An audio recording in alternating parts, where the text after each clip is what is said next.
Kaugnay ng naospital na babaeng taekwondo yellow belter, nagsalita na rin ang nakasparing niyang lalaking black belter. Di raw totoong ipinabugbog ng coach nila ang babae. Wala pong gano'n na sinabi si coach. Ano po, aksidente po talaga yung nangyari. Unexpected po talaga. Sa panayam ng digital news website na Archipelago News, sinabi ng black belter na maingat ang laro niya sa sparring dahil sa iniindang injury. Matagal na rin daw ang yellow belter sa kanilang team at madalas din silang ipagpartner. Dumepensa na rin ang ina ng black belter. Magsasampa raw sila ng kaso laban sa mga nag-akusa, nanira at naglabas ng litrato ng kanyang anak.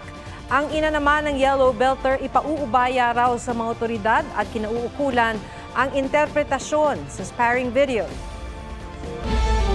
Huwag magpahuli sa mga balitang dapat ninyong malaman. Mag-subscribe sa GMA Integrated News sa YouTube.